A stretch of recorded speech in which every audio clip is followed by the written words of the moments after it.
unfinished works of music have an extraordinary attraction for those of us of a later time. Beginning with Bach's Art of Fugue, Mozart's Requiem, the unfinished Symphony of Schubert, the incomplete Ninth Symphony of Anton Bruckner, the 10th of Mahler, Busoni's Dr. Faust, Berg's Opera Lulu. The list goes on and on. The unfinished symphony is a very special case. First of all, it's not the unfinished symphony of Schubert. It's one of many unfinished symphonies of Schubert.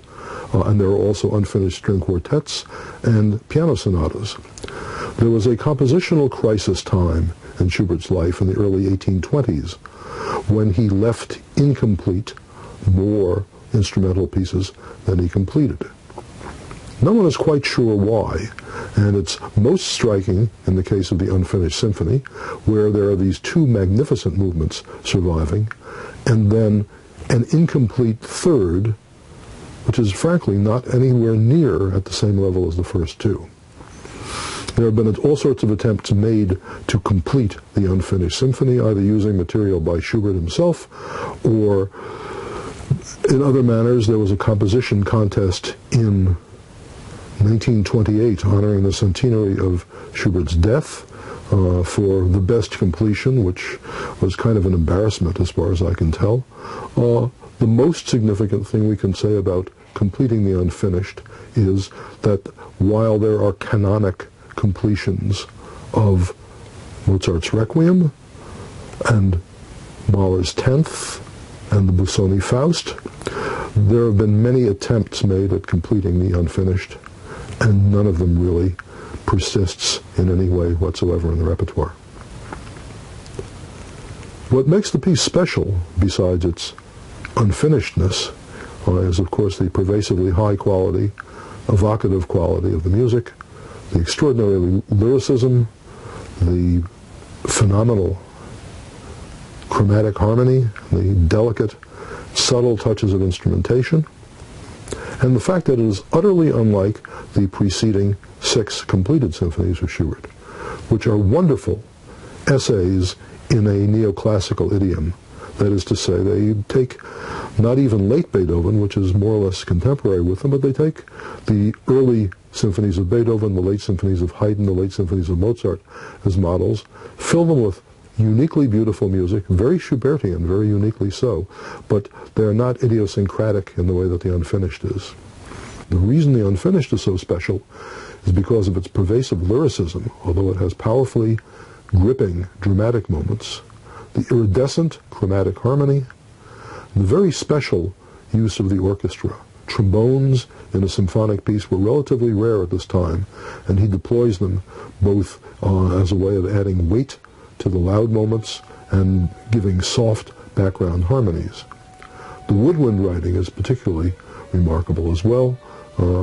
Poetic solos for clarinet, flute, and oboe.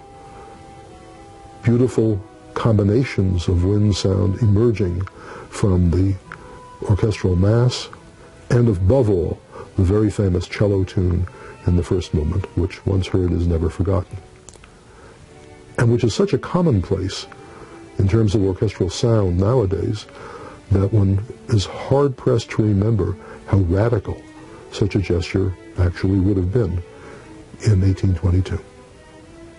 So it's always a treat to bring this work forth to performance. It's a particular challenge because we all know the work so well that we have to fight to get from this generalized conception to the particularities of a given performance. The appeal, the sensuous beauty of the music is irresistible, and it's always a joy to make it happen. My interest in and my enthusiasm for the symphonies of Bruckner goes back to my childhood. There weren't many live performances of Bruckner symphonies in America in those days, in the 1950s, except in major centers. There weren't a lot of recordings either, but among the most striking ones I heard were those of Jascha Hornstein, whose own interest in Bruckner went back decades. In 1927, he made the first electrical recording of a Bruckner symphony with nothing less than the Berlin Philharmonic. Eventually, my own interest in the music of Bruckner and Mahler led me to an association with Hornstein. I became his assistant. The last 3 years of his life, inherited his music library. During those years with him, heard him conduct incomparably the 5th, 1st, and 6th symphonies of Bruckner. Learned a great deal about this music from him, and obviously I hope very much to be able to bring what I learned through our orchestra to you in our concert performance of the 4th Symphony. The symphonies of Bruckner have been somewhat controversial for many years.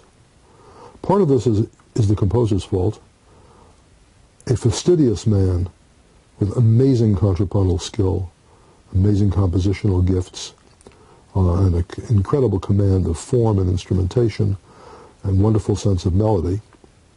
He was constantly revising his works. And when he didn't, some of his younger colleagues assisted him as well. As a result, we have not only the composer's own ongoing revisions of his symphonies, but we have perhaps less authentic revisions of them. So the question becomes, I want to play a given symphony of Bruckner. Which composer's version shall I play of it? Whose edition shall I play of it? And this even before a note has been rehearsed or performed.